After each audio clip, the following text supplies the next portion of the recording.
बळी नावाचा राजा अश्वमेध यज्ञ करत होता. त्या क्षणी ते भगवान विष्णू वामन अवतार घेऊन आले. बळीराजा हा त्याच्या दानशूरपणासाठी फार प्रसिद्ध होता. तेच पाहण्यासाठी भगवान विष्णू वामन अवतार घेऊन आले होते व त्याच्यासमोर येऊन उभा ठाकले. त्यांनी बळीराजाला 3 पावलं जमीन दान करायला सांगितली. बळीराजा लगेच तयार झाला. त्याने वामन अवतारूपी विष्णूंना जमिनीवर 3 पावलं ठेवण्यास सांगितली. विष्णूंनी पावलं मोजण्यास सांगितले. त्यावेळी विष्णूंच्या एका पावलामध्ये पृथ्वी सामावली, दुसऱ्या पावलात स्वर्गलोक आणि तिसरे पाऊल त्यांनी बळीराजाच्या डोक्यावर ठेवून त्याला थेट पाताळात ढकलले.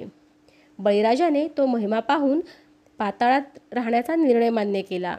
मात्र त्यांनी विष्णूकडे एक वचन मागितलं.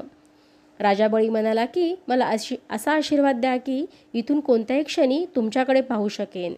अगदी झोपेत, जागा असताना, अगदी कोणत्याही क्षणी मला तुमचे दर्शन व्हावे. हा आशीर्वाद देवानेही मान्य केला आणि बळीराजासोबतच पाताळात राहणे पसंत केले. देवी लक्ष्मी यांना भगवान विष्णूचे दर्शन दुर्लभ झाले. त्यांना चिंता वाटू लागली. त्यावेळी भ्रमंती करत असलेल्या नारद मुनींना त्यांनी पाहिले. त्यांच्याकडे विष्णू यांची चौकशी केली. त्यावेळी नारद मुनींनी घडलेला सर्व प्रकार सांगितला. विष्णूंना वैकुंठात परत बोलवण्यासाठी काय करावे असा त्यांनी उपाय विचारला. त्यावेळी नारद मुनींनी बळीराजाला भाऊ मानून त्यांच्याकडे विष्णू भगवानांची मागणी करा असं सांगितले. ठरल्याप्रमाणे माता लक्ष्मी तातडीने पाताळात गेल्या.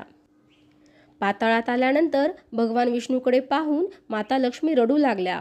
तेव्हा बळीराजाने माता लक्ष्मींना विचारलं, तुम्ही का रडता आहात? त्यावेळी त्या म्हणाल्या, माझा कोणीही भाऊ नाही. तातडीने राजा बळीने त्यांना धर्मबहीण म्हणून मान्य केले. त्यांनी बळीराजाला भाऊ मानून त्यांच्याकडे भगवान विष्णू परत वैकुंठात पाठवण्याची मागणी केली. त्या दिवसापासून बहीण भावाचे नाते जपणारा हा सण साजरा केला जातो.